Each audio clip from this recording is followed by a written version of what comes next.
谁？外卖。有什么高兴的事吗？有啊。封印让我来找你，找我干什么？你猜？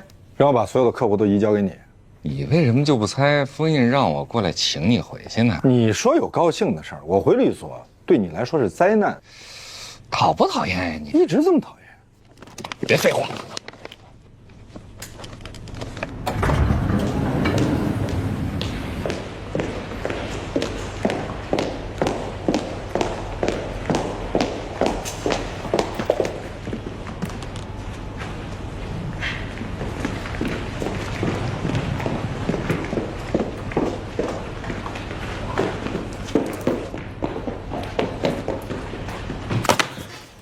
这是罗宾老师的电脑，你在干什么呀？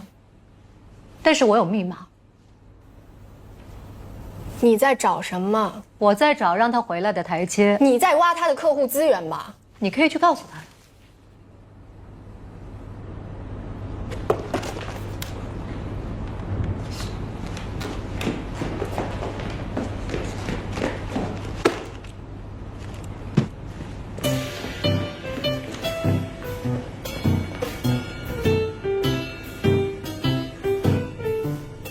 咱们俩第一次喝这梦之蓝的时候，还是咱俩实习的时候。不，你记错了。我没记错，咱俩当时在弄同一个案子，我记得很清楚。你记错了，是在你姐姐婚礼的时候喝的这酒。是在我姐姐婚礼上吗？那我怎么不记得呢？你喝醉了，你当时还跟我们说你替你姐起草了一个特别牛的婚前协议。无论是什么事儿，无论是什么理由，不管是谁提出的，所有的财产，不管是婚前的还是婚后的，都归何必所有。而且刘英美签了，她看都没看，她就签了。哎，我姐找你什么事儿啊？你以为我喝点酒就会告诉你啊？你回忆一下，你跟我喝酒，你占过上风吗？哎呦，我跟你喝酒，我不是为了占上风，这不因为咱俩感情好吗？对，你还是放下吧啊！哪次你喝多了，不都是我给你收拾烂摊子？不是，那我给你写一保证书，行不行？咱们俩喝酒，不管我出什么事儿，都跟你没关系。你都喝出事儿了，保证书还有个屁用？不是，那你告诉我啊，我姐到底为什么找你？我不会告诉你的。你不告诉我，可就喝酒了，我可就照着往医院走喝酒了。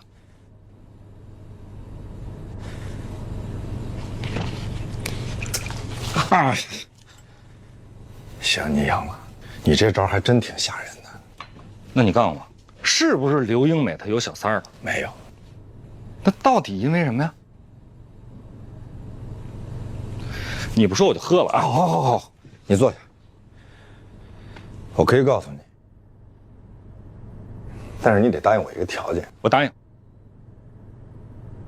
如果我说了，我让你干什么就得干什么。行，啊，你让我干什么我就干什么，只要不违法。但不能是什么穿着裙子上班之类的事儿啊。哎，这主意不错。什么？如果你反悔没有做到，你就穿着裙子去上班，答应吗？我不会反悔。那你承诺？我承诺，发誓。哎呦，我发誓，我何在？哎，等会儿，我得把它录下来。哎呀，我不会食言的。那也必须得录。说吧。我何在郑重声明，罗宾告诉我姐姐来找他的原因之后，他要求我干什么事儿，我就干什么事儿。如果我反悔了，我就穿裙子上班。说清楚。我就穿裙子上班，这回行了吧 ？OK， 说吧。我得检查一下。郑重声明，罗宾告诉我姐姐来找他的原因之后，他要求我干什么事儿，我就干什么事儿。如果我反悔了，我就穿裙子上班。啊，行，你能说了吧？这回你说不说呀？你坐下。不做，说。你不做，我不说。你说我不做，我做，你说吧。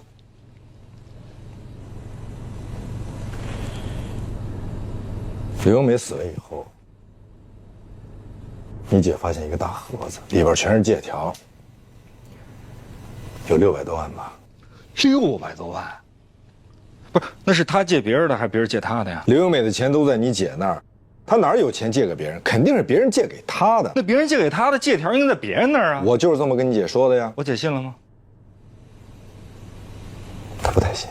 谁也不能信呢。按常理来说，刘英美把这钱还给人，那借条就还回来，而且就撕了，他留着干嘛呀？你们俩真是一家人，逻辑都一样。这正常逻辑啊！不是你说那原因太没说服力了。那你倒是说一个有说服力的，我学习一下。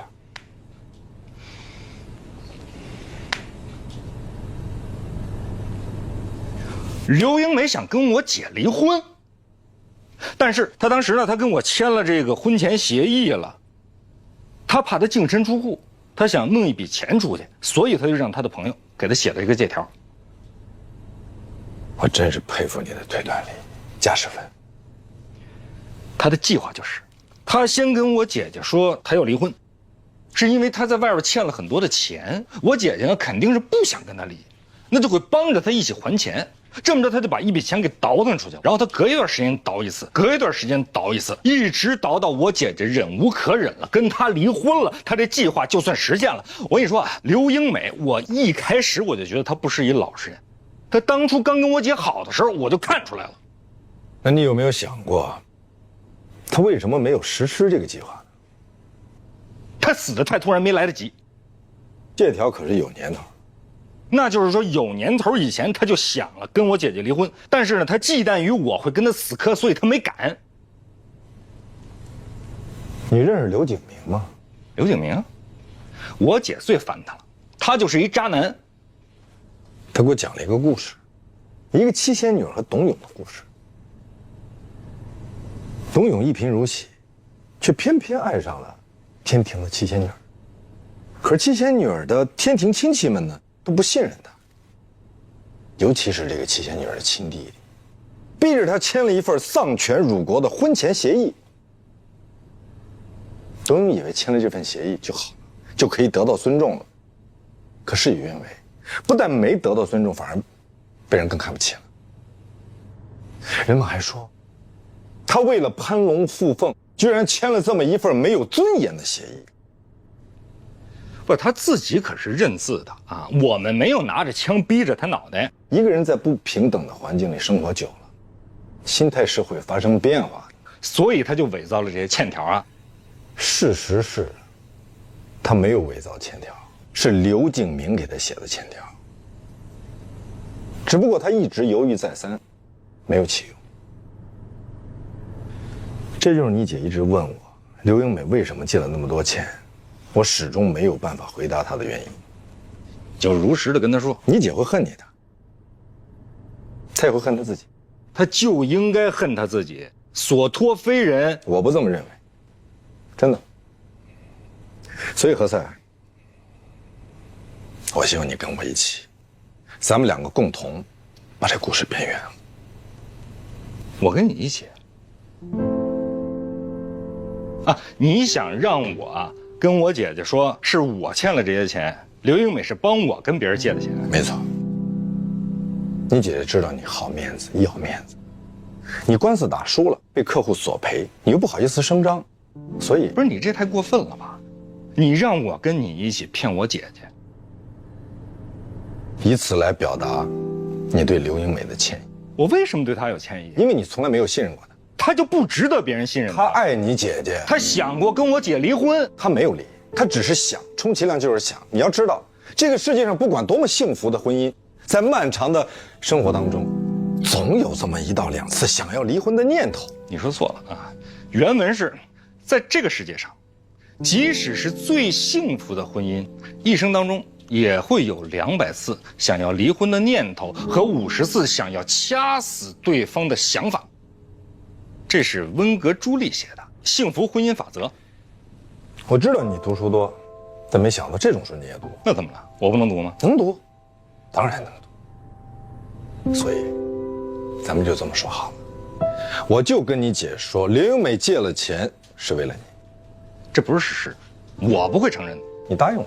但是我不能说谎嘛，我不能跟我姐姐说谎嘛。我从小就跟我姐姐有这个约定，这是我的底线。那你就穿裙子上班，那是不可能的。那我就把这视频发到快手上去，那我就告你侵权。那我就道歉，反正别人已经看到了。那你就太臭流氓了吧？臭流氓也要穿裙子上班。给我！哎呀，我天，我就不信了。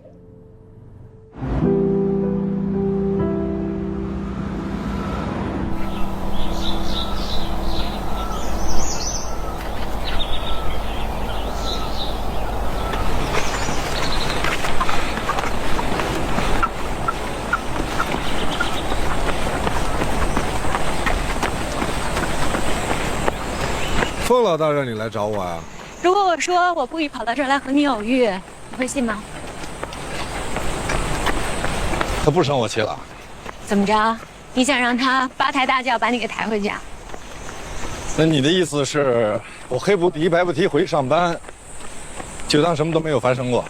我不反对你一声大笑出门去，但是啊，你能不能帮我个小忙先？什么事儿？我有一个朋友代购药品，现在需保候审。这可不是一个小忙，但是你是一个好人啊。没你想象的那么好。我已经跟马师傅说好了，让他按上班的时间来接你。一会儿见了。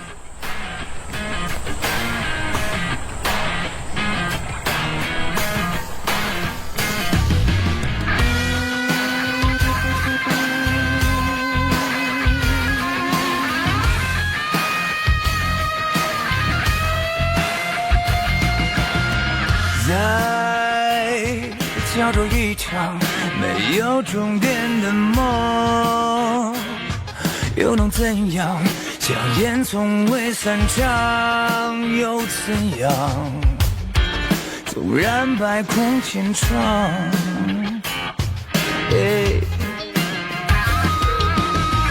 只能够战胜残酷，只能去圈住迷途，他要走的每一步，不犹豫，不彷徨，这一的星光长什么模样？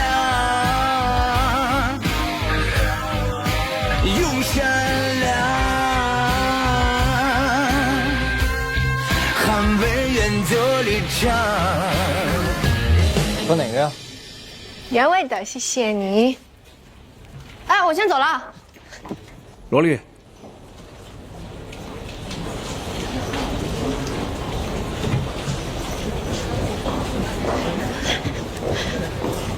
罗老师，请您喝养乐多。有什么要告诉我的吗？有，李丽决定接受您的建议，和玲珑美食和解。那个案子不是已经归何塞管了吗？他想让我跟您解释一下，他当时就孕激素导致情绪失控，我不介意。还有别的事儿吗？啊，您的电脑密码我改成我父亲的忌日了。为什么？谁让你改的？因为我发现有人从你电脑里面去拷客户的资料。谁？老洪。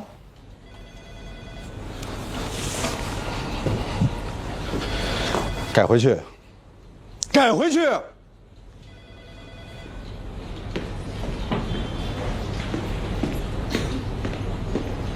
尽早建立离岸家族信托基金，就可以隔离这些风险。比如说，您打算把财富隔代传承，那您可以直接用离岸家族信托，将您的孙子设定为指定的受益人。如果说你不愿，我在跟客户通电话。几百亿的家族信托，你是在跟我的客户通电话？我是在帮你维系客户，替你做客户的增值服务。这么说，我要谢谢你了。不客气。我听说你还分别联系了任小年父子，谁跟你说的？你承认了？他们应该已经不算你的客户了。如果你肯听我的建议，你劝我放弃？没错。为什么？因为他不尊重别人的劳动。他认为花钱买的不是你的服务，而是你的尊严。不，据我所知，他们是尊重别人劳动的，只不过他们不尊重一些不专业的行为。就比如说，你的助理黛西小姐。那他也犯不着勃然大怒，让我当场炒掉我的助理。那你也犯不着怒发冲冠，为了个助理跟大客户翻脸。如果我默许或者纵容了他的行为，我会看不起我自己的。我猜你是怕黛西会看不起你。你猜错了，你是个理性的人，理性不代表逆来顺受。你是不是因为任小年曾经是你的客户，如果他现在变成了我的客户，会让你觉得很没面子？这跟我的面子无关，所以我奉劝你，如果不是因为太缺钱，有些案子就算了。你觉得我留在这是为了钱吗？我继承的遗产够我开10几家全景的，你觉得我为什么留在这儿？好，那如果我告诉你我留在这儿是为了助人为乐，你信吗？中国有句话说得好，富不过3代，为什么？第1代辛苦赚钱，第3代宰卖爷田，甚至都熬不到第3代，很多在第2代就折腾没了。说实话，罗宾，我特别感谢你为我做的事，让我避免了家产争斗。我想为更多像我一样的人，规划他们的所有，避免他们手足相残。其实对于我来说，多签一个客户，少签一个客户有什么所谓呢？但是对于他们来讲不一样，他们越早知道，就越早能规避风险。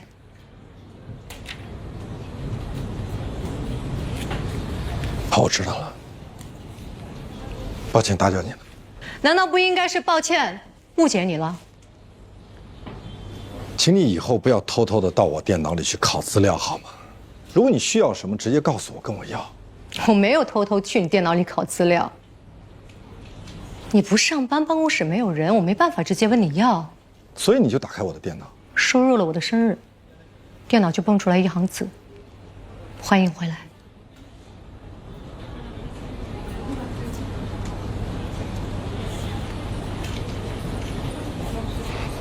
不管什么人，不管什么电脑，只要你输入密码正确，都会蹦出来欢迎回来。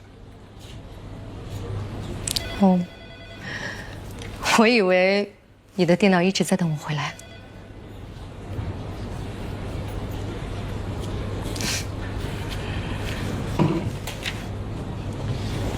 好，我的错，我太懒。所以你是特地来告诉我？对，我就是特意来告诉你，这个错误已经被纠正了。是吗？那现在换成谁的生日了？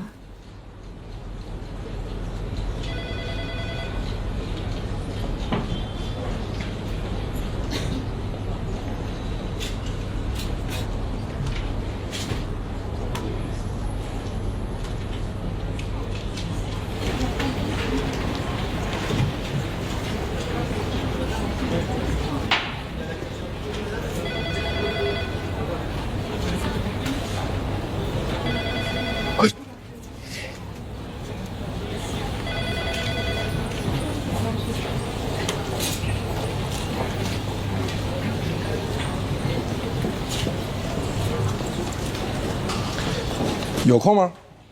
你说什么时候？是这会儿、一会儿还是下午？我是说等你有空的时候，有点事儿想跟你说。我先去看一眼我的电脑。不急，我在办公室等你。哎，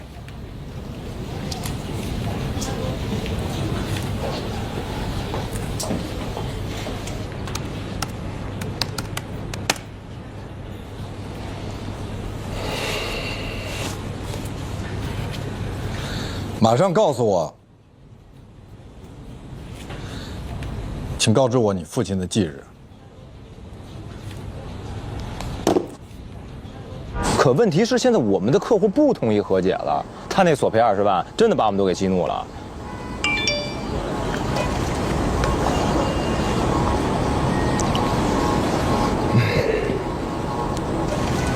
请告知我你父亲的忌日。罗宾知道你父亲忌日干嘛呀？他想祭奠一下。我把他的电脑设成了这个密码。不是你笑什么呀？啊？是的，真特别啊。哎，你回去好好和，别笑了，你回去好好和你的客户说说啊。我们是不愿意打官司，但是如果他们特别想打，我们也不怕。罗宾让你跟你姐说，那笔钱是你让你姐夫借的。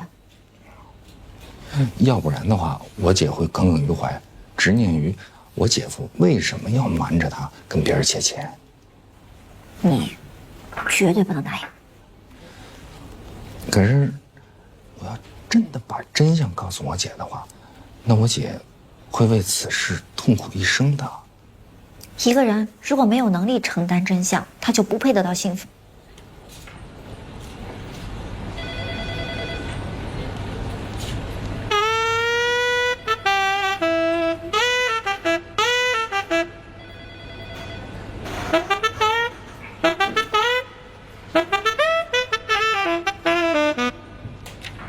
家族信托这块是由我们所另外一位同事负责。对，你可以直接跟他联系。好的，咱们常联系。再见。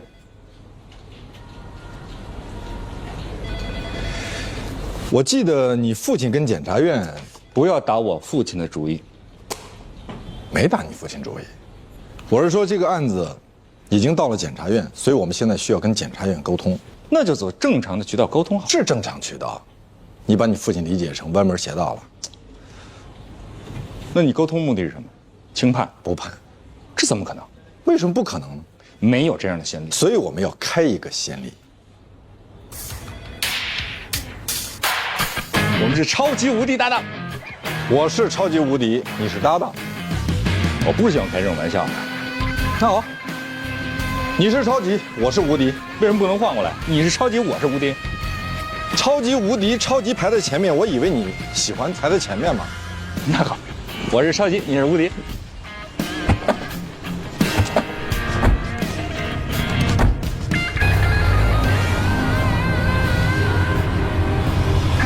你好，我找何塞。哦，何塞律师不在。不可能啊，我跟他约好呢。小然，何塞是出去了吧？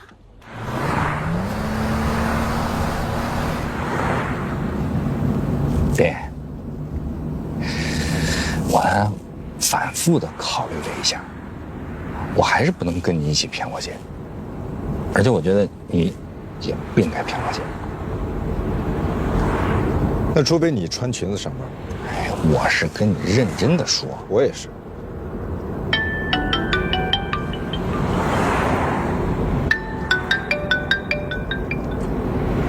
我去。喂，蓉蓉，你在哪儿呢？啊，你在那儿稍等啊，我现在就派人过去接你啊。一大早我就看见你跟何塞一前一后的进律所。一大早我也看见了罗宾在你的办公室呀。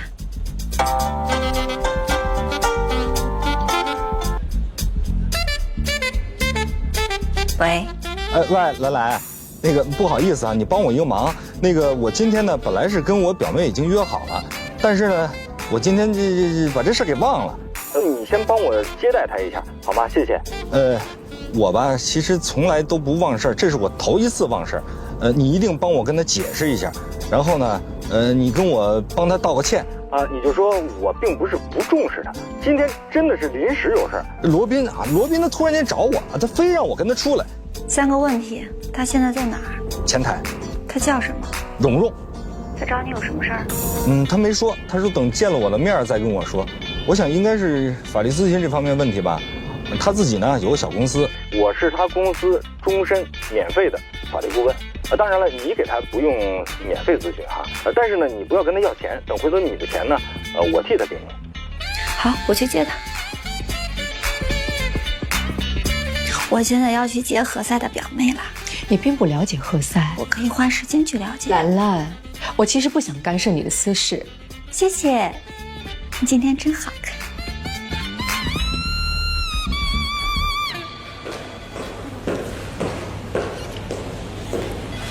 蓉蓉，你好，我是何塞的同事，他临时有点事儿，让我来接待你。哦，行。我表妹啊，真不容易啊！你说又得当老板，还得怀着孕，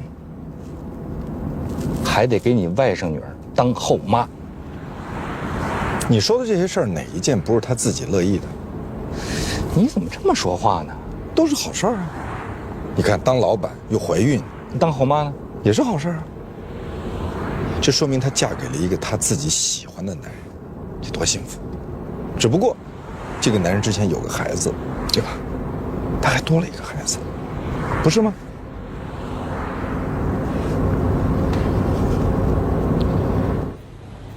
你有点不舒服吗？没有，我就是怀孕了，有点累，没事儿。吃点综合果仁，补充一下营养。谢谢。没事儿。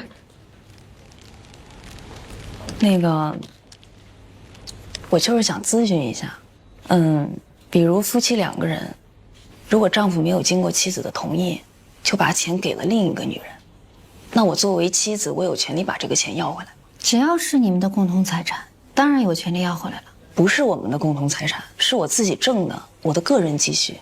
如果是你婚前的存款，算作你个人的财产；如果是你婚后的积蓄，那就算作共同财产。不过就算是共同财产，你丈夫也没有权利随便想给谁花就给谁花，他必须要经过你的同意。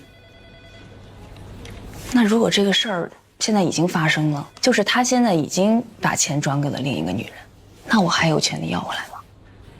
能，除非你有证据。那怎么要呢？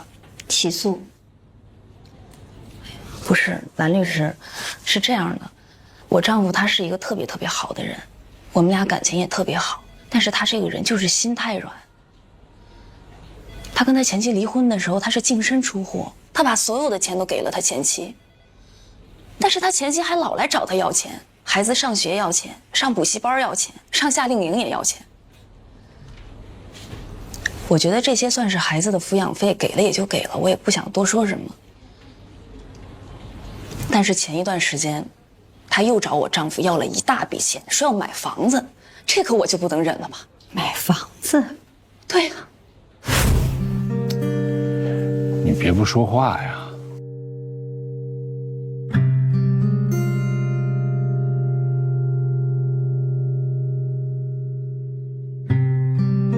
柔柔，我这辈子都会跟你在一起，我会对你好，我们不分开。但是现在吧，这罗琦他也挺可怜的，没地儿住了。他本来说跟那男的一起买房子，这男的就变卦了，所以就变成现在这种状况。小安这不也得跟他过吗？是不是？我们可以变更抚养权，我们来带小安。带不了小安，没法带。你这不也怀孕了吗？我们马上也有自己孩子了。我因为怀孕了，我把我的存款、我的银行卡密码什么的，我都交给我丈夫保管。然后有一次特别偶然的一次机会，我发现我丈夫用那个网银给他前妻转了一大笔钱，然后他说，啊，我前妻想买房子，他钱不够，那个什么，我支援他一下。然后我当时我就发飙了，我说他买房子，你支援他可以啊，你用你自己的钱支援呢，你干嘛用我的钱支援啊？对呀，他怎么说啊？他说他总不能让他前妻流落街头吧？我现在怀孕了，我压力也特别大，我辛辛苦苦赚钱，不是为了给他前妻买房子置地的，你懂吗？有没有可能是你的丈夫和他的前妻一起转移你的财产？那不可能。为什么不可能？我丈夫是特别好的一个人，他是不会做这种伤害我的事儿的，他就是纯粹心软。那你有没有告诉他，他对别的女人心软，就是对你心狠？他不这么认为。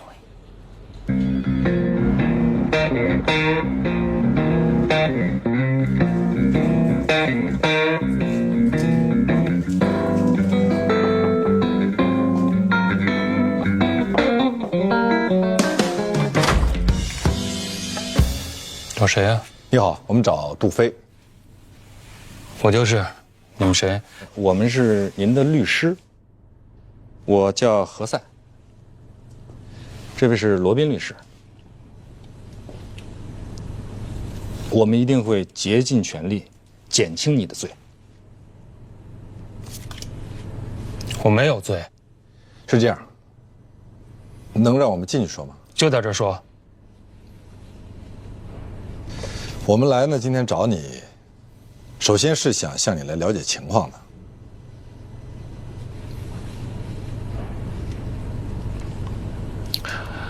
情况就是，我爸得了癌症，为了让他多活几年，我去孟加拉买了一种药，1万多一瓶，效果不错。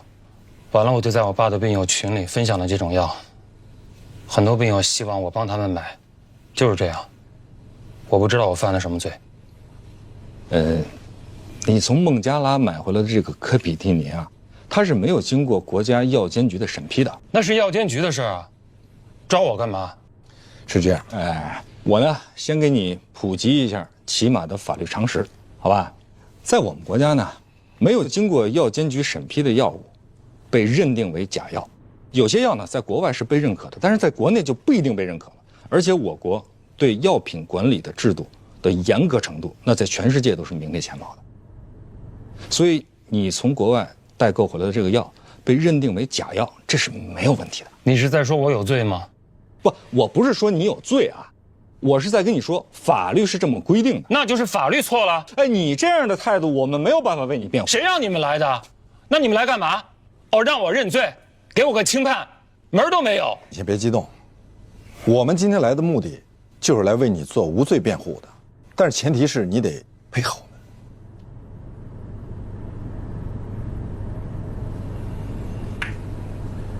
你们能保证我能赢吗？没有律师能够保证赢。那我为什么要配合你们？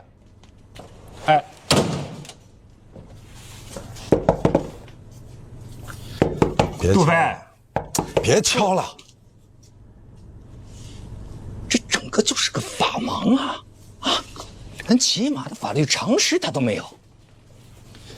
我不明白你为什么非要讲赢他呢？我要跟他形成共识，我得告诉他法律到底是怎么规定的。算了，这个案子你不要管了。为什么？因为你从内心里边认定他有罪。对啊，他就是有罪。当然了，我们可以帮助他减轻罪行。可是你看到了，他不能接受，那我们就去说服他。你连门都进不去，你怎么说服他？所以，这个案子不需要你了。那你也不能甩掉我。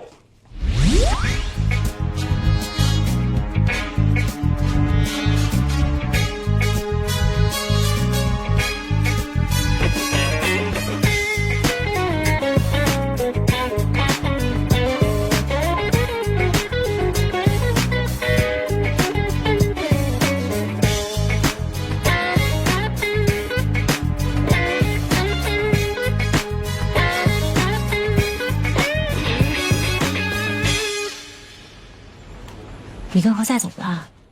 杜飞到底是谁的朋友？封印不想让我告诉你。封印的朋友？他不想让你知道。来，他不在办公室。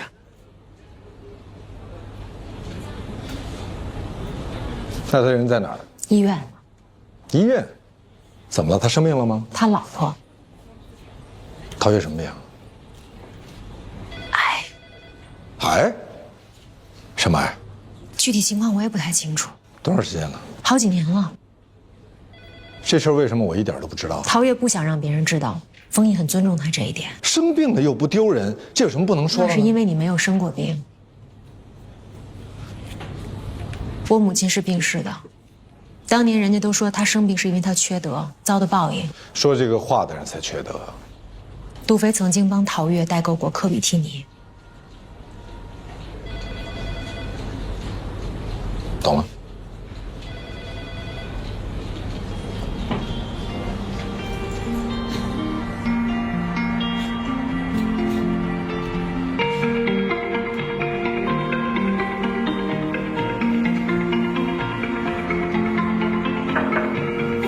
何塞老师，您找我？你把这个整理一下，发到我们全景的公众号上，我希望它能够引起关注。好的，我做完以后就发您。不是发给我，我不是要在我的邮箱里看到，我是要在网上，在公众号上，在其他一切社交媒体上，我要让杜飞成为家喻户晓的英雄。你去完成它，这是一个艰巨而光荣的任务。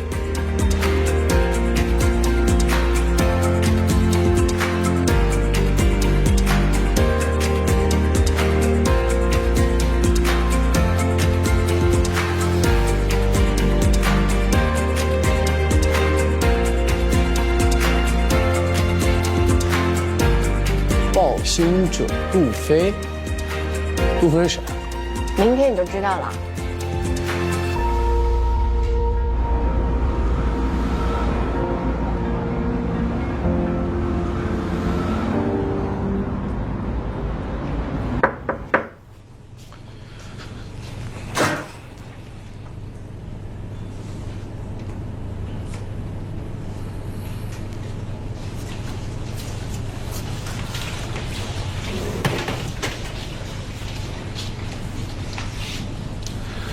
喝点什么？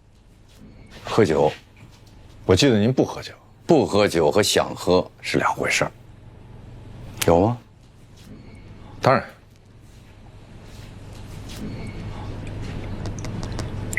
好。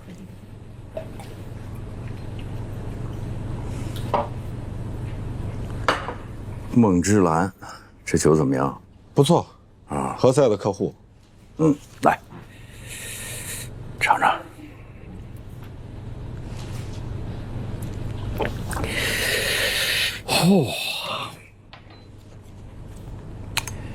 我听说了，这个杜飞啊，他不信任我们，这不怨他。不知道听谁说的，说是律师啊，就是公检法的卧底。如果他不信任我，我没办法为他辩护。你会有办法的，我相信你能得到他的信任。来，你了解我，我这辈子最不愿意干的事儿就是讨好别人。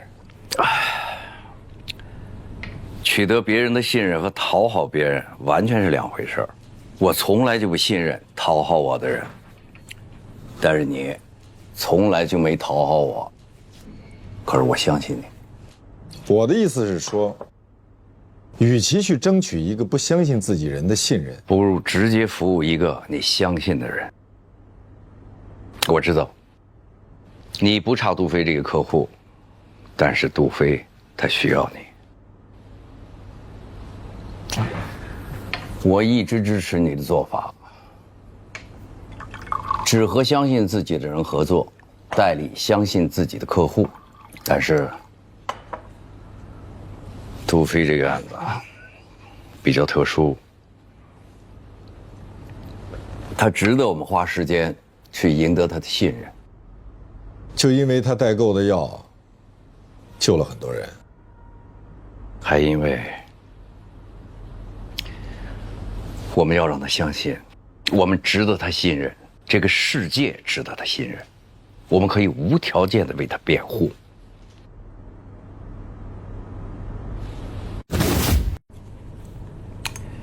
我听说了，这个杜飞啊，他不信任我们，这不怨他。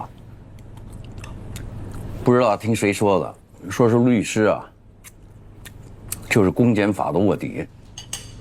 如果他不信任我，我没办法为他辩护。你会有办法的，我相信你能得到他的信任。来，你了解我，我这辈子最不愿意干的事儿就是讨好别人。取得别人的信任和讨好别人完全是两回事儿。我从来就不信任讨好我的人，但是你从来就没讨好我。可是我相信你。我的意思是说，与其去争取一个不相信自己人的信任，不如直接服务一个你相信的人。我知道你不差杜飞这个客户，但是杜飞他需要你。我一直支持你的做法，只和相信自己的人合作，代理相信自己的客户。但是杜飞这个案子比较特殊，他值得我们花时间去赢得他的信任。就因为他代购的药救了很多人，还因为我们要让他相信，我们值得他信任，这个世界值得他信任，我们可以无条件的为他辩护。来，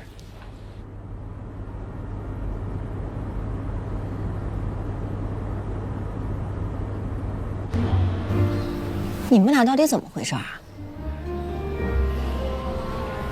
我们俩开始是同学，后来做了同事，我们俩亦敌亦友。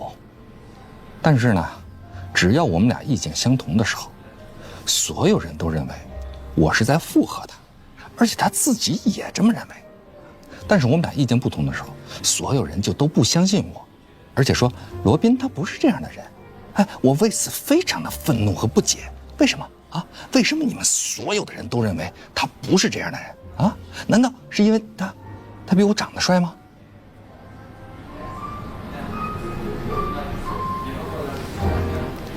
我觉得我姐说的对，我确实不够了解你。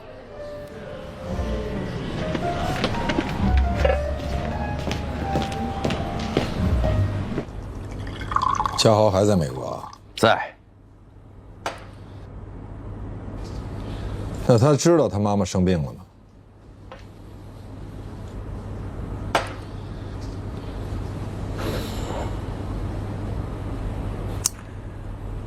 陶爷这个人啊，就怕他宝贝儿子知道，所以嘱咐我不要跟任何人讲。你知道，咱们这个圈子啊就这么大，这个嘉豪要认识这么多叔叔阿姨，万一谁说漏了嘴，说不定就传出去了。我认为你还是应该让他知道。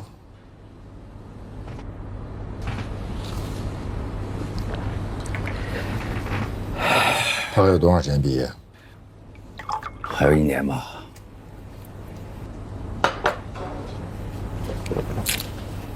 陶岳啊，是个特别怕给人添麻烦的人，包括他的儿子。他大概是这么考虑的吧，怕影响儿子的学业，所以不想让任何人知道。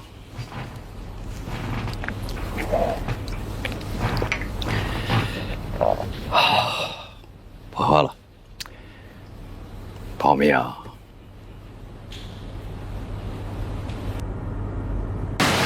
身体最重要，因为健康最贵。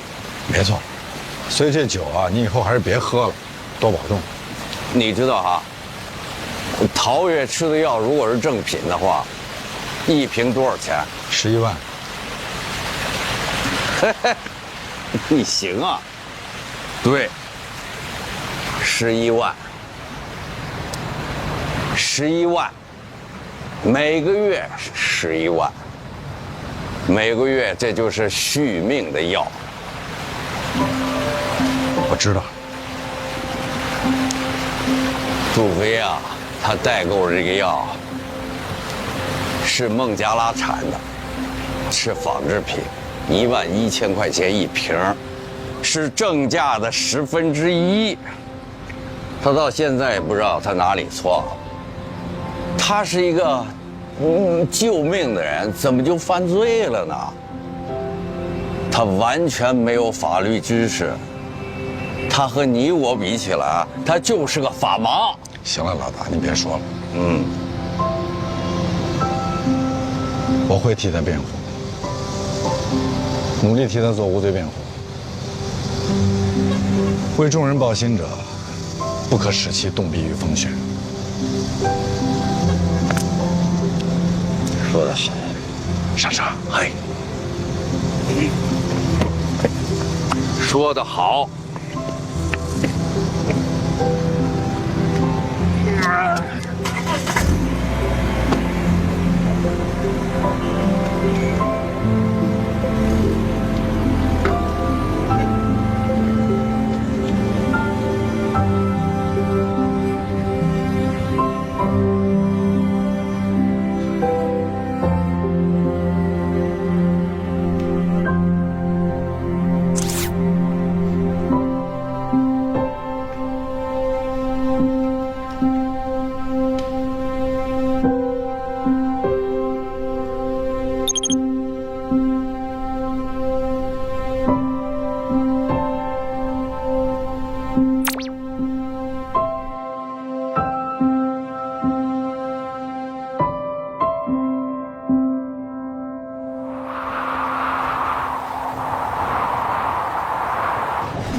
好了，您的号牌，请稍等。对，好，谢谢。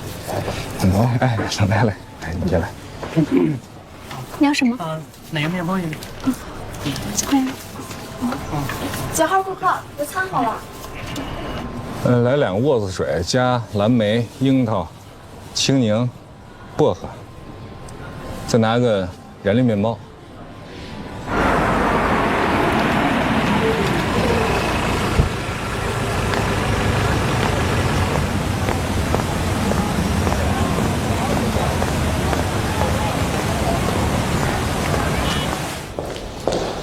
杜飞太太来了，在你办公室。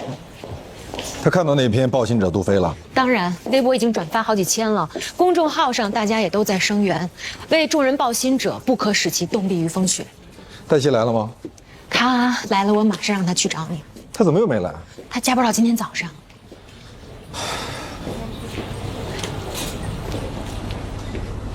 杜太太，报信者那篇文章你们发的？怎么了？怎么了？杜飞现在在取保候审阶段，法院还没判呢。人家反复的在叮嘱我们不可以公开发声。这样，你们就说这不是你们发的，您就说你不知道就可以。我不能说我不知道，他们抓了我丈夫。他们又抓了杜飞。今天来了几个便衣，正好孩子在家呢，他们就跟杜飞说带杜飞走一趟，还说因为孩子在家，就不给杜飞戴手铐。这是什么呀？委托我为你丈夫代理的协议。我为什么要委托你？刻不容缓，请你相信我，恳请你相信我一次。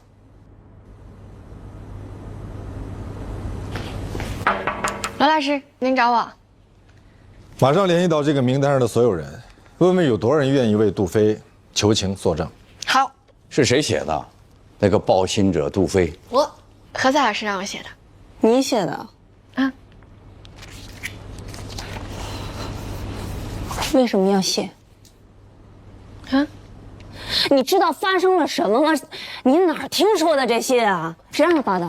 杜太太，这个事情我们回头跟你解释。现在我们的当务之急是解决你先生的问题。马上删除那篇微博。删除。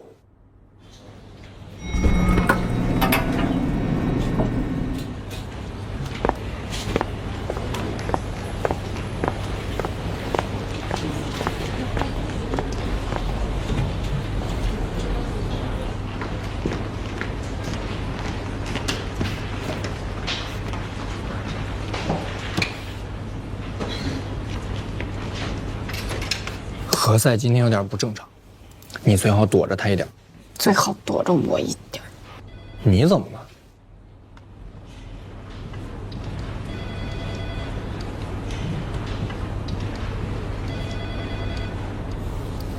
你要删了？罗宾让你删的吧？罗宾太高了，删了。我们就没什么把柄了，而且肯定会有截屏，到时候大家肯定会更加关注这件事儿。大家会说，为什么删了呀？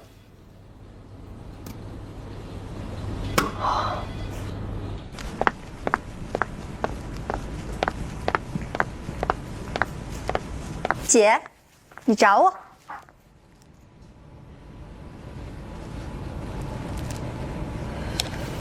衣服不错，谢谢。唯品会打折买的，肯定比你商场买的便宜。你下午跟我去拜访几个客户。哦，不行，我要立案。什么案？就是那个限期告前妻。是不是那个蓉蓉告罗琦？哎，你知不知道罗琦是罗宾的姐姐呢？现在知道了。那还要告吗？不是我告，是我的当事人要告，我是律师。我亲爱的妹妹。那你为什么就一定要做他的律师，接他的案子呢？那我已经接了呀。诚心跟我对着干是吧？为什么每次我不听你的话，你总是觉得我故意跟你对着干呢？那你为什么要不听我的话呢？那你也不是每次都听我的呀。你不听我的时候，我也不会生气，也不会觉得你跟我对着干呀。翅膀真是长硬了。出去。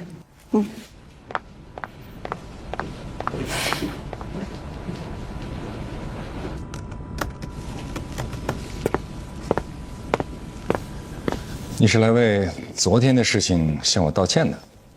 我是以实际行动来纠正我的错误。你犯了什么错误呀？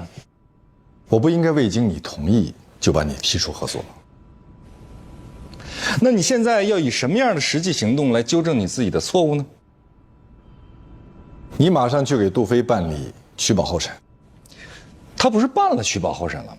对，但是因为前2次传唤他没去，所以他就被批捕了。他为什么不去啊？因为他认为自己没有罪。那我们2个是拍档，为什么我一个人去啊？这点小事儿，我就不用去了吧？对，这么点小事我自己去就可以了。那你干什么啊？在我去给当事人办取保候审的时候，我想去找一趟你父亲。你找他干嘛？我打算说服检察院，召开一次听证会，邀请著名的法律专家、法学教授群策群力。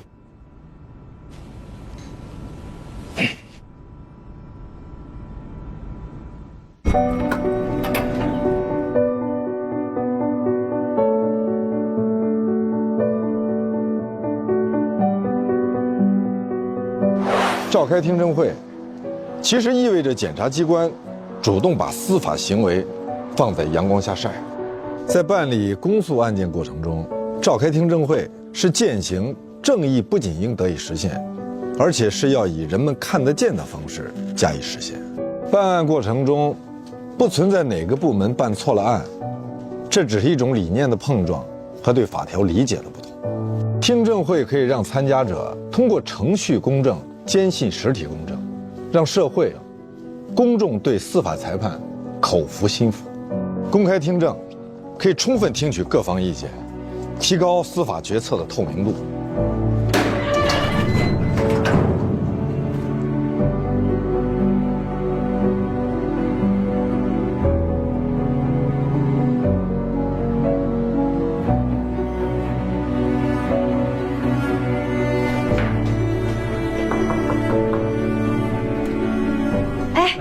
您好，我是全景律师事务所罗宾律师的助理黛西，我想跟您了解一些情况。杜飞先生您认识吧？认识。他是不是曾经分文未取，给您购买过药品？有这回事儿？他人特好，我们这儿有个请愿书，杜飞先生非常需要大家的帮忙，您能帮我签个字吗？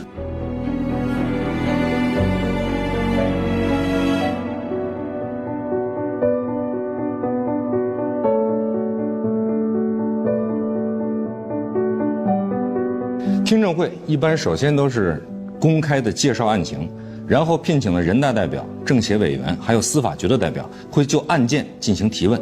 你说的我都听明白了，所以杜飞才不想去，他怕逼着他当场认罪。听证会不是审判，但是也会有意见相左的双方互相辩论。那我不去行吗？我怕去了会控制不住情绪动手。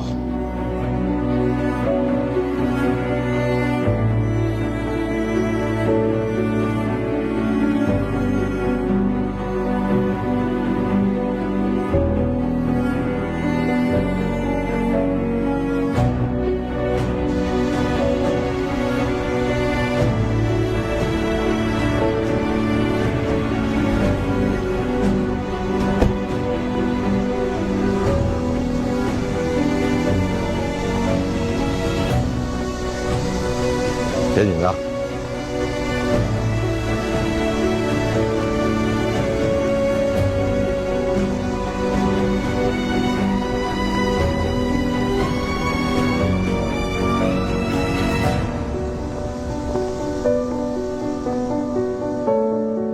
我要去趟厕所。你先去跟大家打个招呼。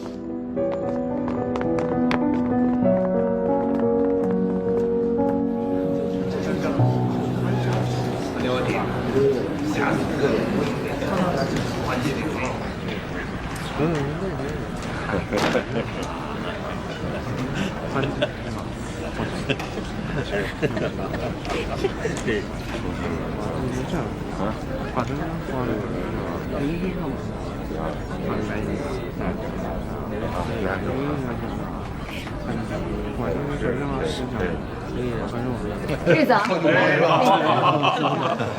哎，你好，你好，你好，有朋友，有何老师，哎，你好，你好，你好，你好，你好，来，哎，你好，你好，你好，你好，你好，坐，哎，好，你坐，哎，你们坐啊，好，我们坐。哎呀，你们这个案子啊，影响很大呀，一定要把它办好啊。我明白了，何老师，还请您多多指导。哎，客气，坐，你们坐，您先坐，您先坐。哎。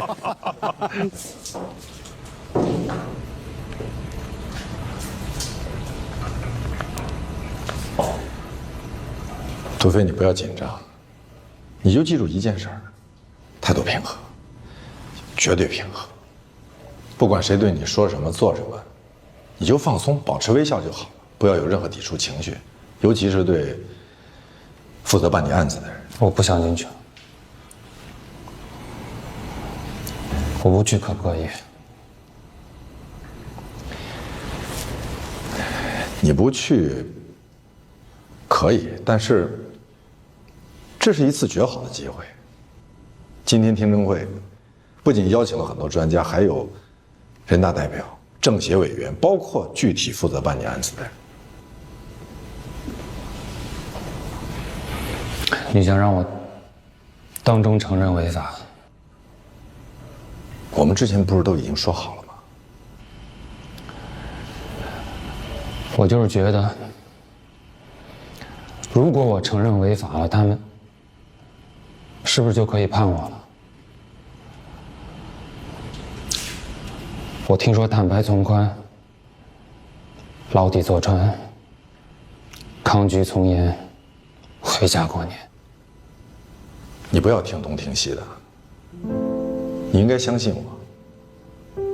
我们今天来这儿的目的，唯一的目的，就是希望征得他们的谅解，让他们知道你这么做的动机绝对不是从中牟利，而是一种善举。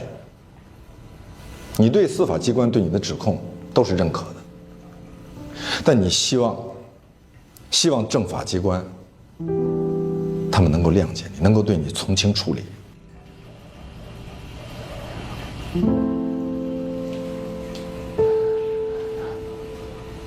他们会认定我有罪吗？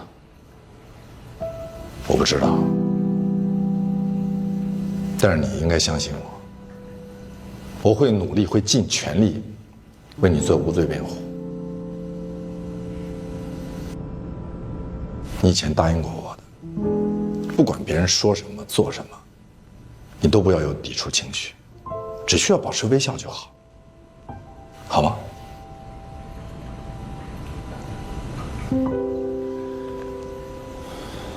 微笑。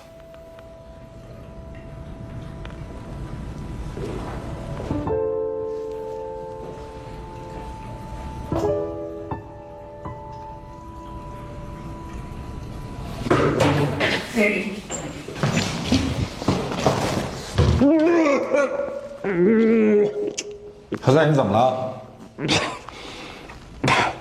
哦，没事儿。可能是吃坏东西了。你们先进去吧，我一会儿进去。你确定没事儿？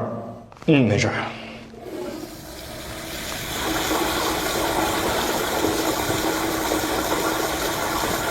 我们走吧。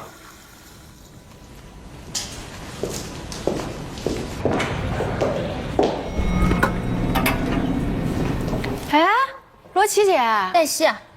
罗宾老师他不在啊？没关系，我不找他，我找兰兰。找兰兰？对，蓝红的妹妹，她告我了。他告您？从法律的规定上看呢，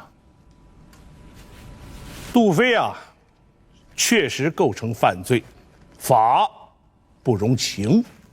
你们大家想一想啊，这个口子一开，意味着什么呀？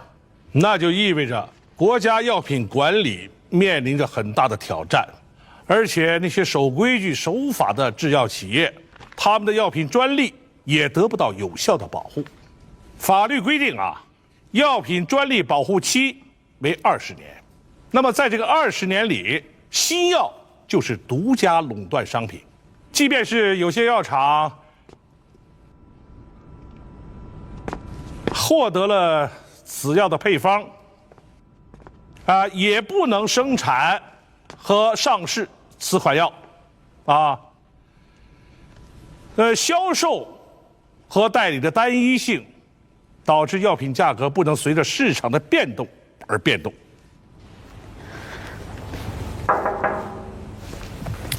不好意思，我刚才打了个电话。你是想接案子想疯了吧？是不是没官司打呀？平时？我只是一个律师，我并不想打官司。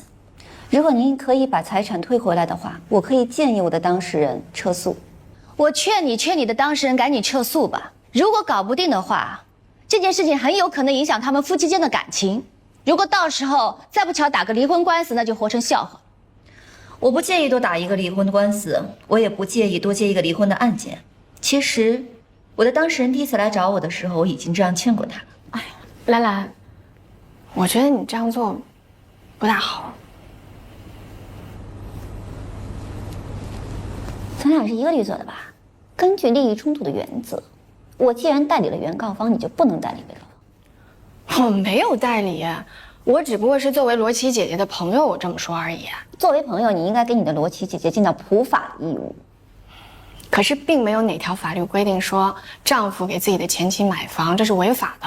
这个案件已经很明显了，季玉给罗琦买房的购房款是季玉和我的当事人蓉蓉小姐他们夫妻共有财产，但是季玉并没有通过蓉蓉女士的同意赠与了罗琦女士购房款，侵犯了其合法妻子蓉蓉女士的财产权。法律规定，生父生母对孩子理应承担所有的生活费和教育费，以保证孩子的健康成长。可是法律并没有任何一条规定前夫有给前妻买房的义务。那如果季玉先生认为这笔费用是孩子的抚养费呢？这是购房费，这不是抚养费。我也提醒你，这笔费用的性质它就是抚养费，只不过罗琦女士是拿这笔钱去购了房产而已，这也是为了保障子女的健康成长啊，完全合法。一个父亲给孩子抚养费，这是天经地义的。如果他老婆觉得有问题，应该问他老公啊，问得着我吗？可是你拿这笔钱去买房了，这就是购房费、抚养费。何嘉义老师是我们的前辈，我非常尊重何老师。但是在这个事情的观点上，我跟何老师的观点不同。我认为杜飞的行为类似于紧急避险，他为了挽救几千名买不起昂贵药品的绝症患者的生命，不得已违反了我国药品的管理法规。不得已违反了法律，不是违法吗？当然是违法。罗律师啊，我问你个问题啊，你刚才说杜飞为了挽救几千名买不起昂贵药的绝症患者的生命，不得已代购了假冒的仿制药。如果说杜飞的这种行为不违法，我们是不是可以这么理解：一，所有以活着为目的的行为都可以不追究法律责任呢？二，我们国家的药品专利保护是不是就是一纸空文呢？是这样，何老师，杜飞的行为呢，确实是损害了药企的利益，但是他却保证了更大的公民的权利——生命健康权，以损害了小部分人的利益，保护了更大的利益。不，我不认为他保护了更大的利益。我们大家一直在说杜飞为了挽救那些吃不起昂贵的抗癌药患者的生命，不得已而铤而走险。那么我们知道为什么抗癌药动辄要几万块钱一盒？新药的研制、实验都需要资金。一个国外的创新药从研制到上市，据我掌握的资料，它的直接研究支出至少也要7亿美元。如果再算上那些失败的药物，一个药物上市，那么至少也要25亿美元。而且它只有10年的销售期，这只是研发费用，还不算后期的销售费用、制造摊销，所以它注定不能薄利多销。我非常同意这位专家的意思啊！大家想一想，如果我们不尊重、不维护药品专利，放纵那些便宜的仿制药，那么还有哪些药厂会投巨资去研发新药呢？如果没有人研发新药，从长远的角度上看，那么我们面临的损失不更大吗？那就要看我们如何确定什么是更大的利益。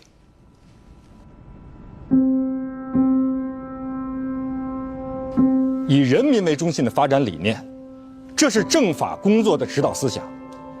我们认为，司法的原则和宗旨就是以人为本，保障人权。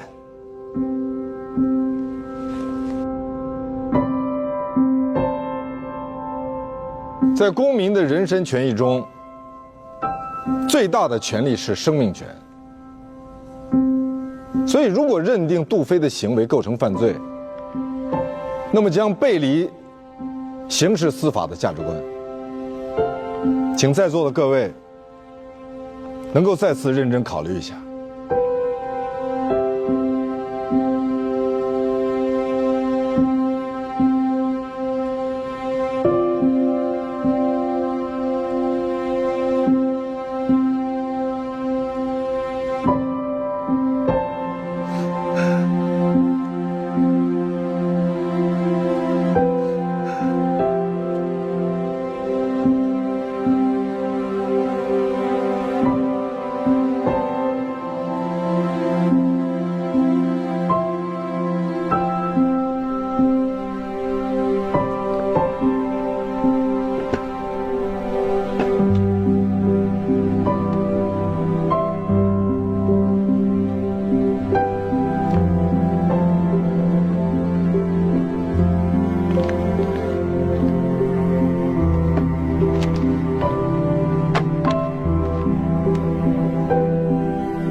有什么东西需要我帮你转交给罗宾吗？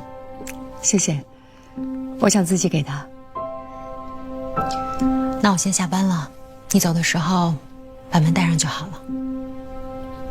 谢谢，不客气。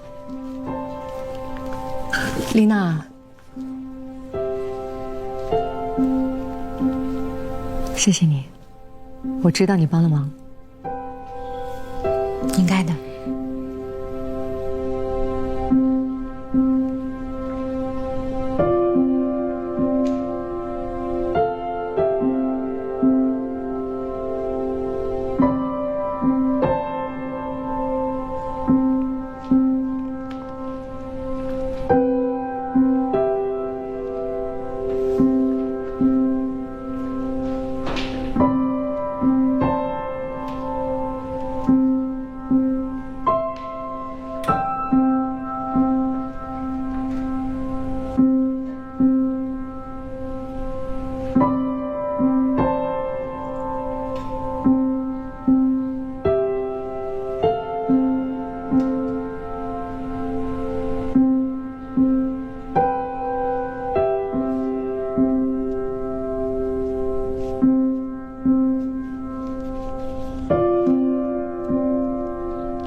2个失望的人不要再因为分手多失望一次了。所以我火速另嫁他人，不是因为钱，是因为失望。失望，你懂吗？你是不愿和我一起？我不愿意跟任何人一起。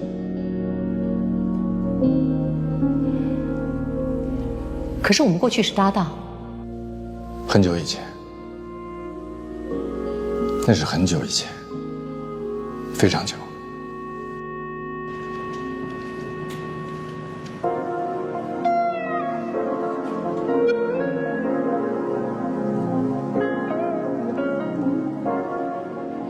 我时常怀念过去。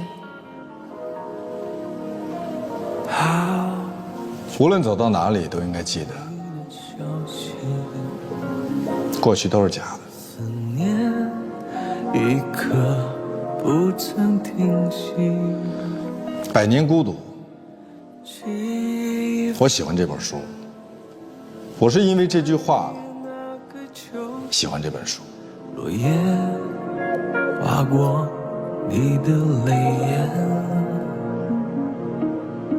好久没有你的消息，是否努力把我忘记？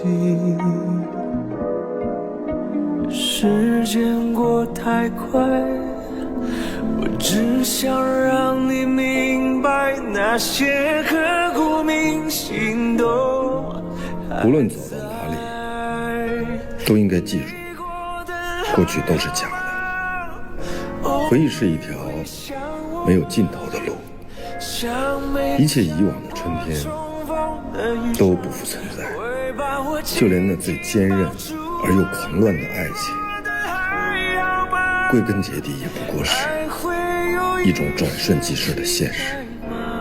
唯有孤独永恒。世界里存在吗？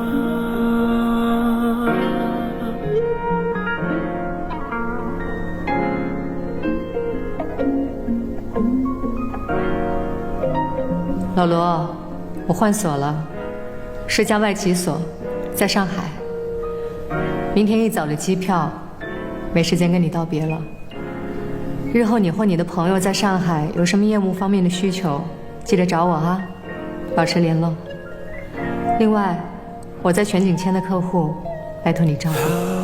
谢了。有没有你的消息？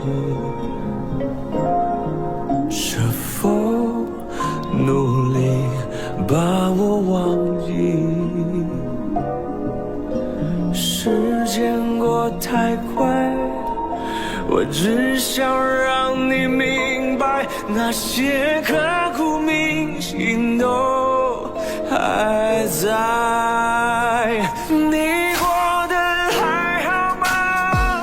偶尔会想我吗？想没想过重逢的一刹，会把我紧紧抱住吗？你过得还好吗？还会有一些期待吗？我还在你的世界里存在吗？我还会在你的世界里存在吗？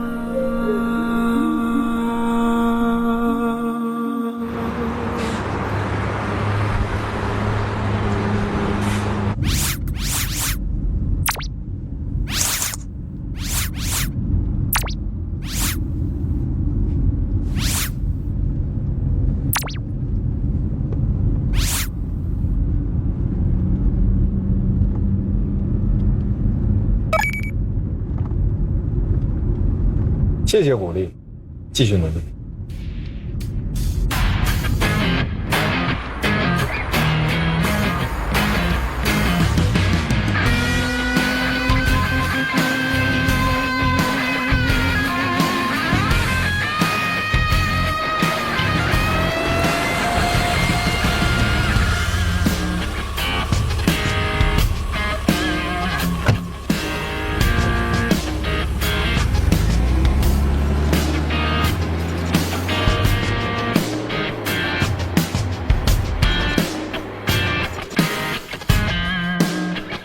喂，老大。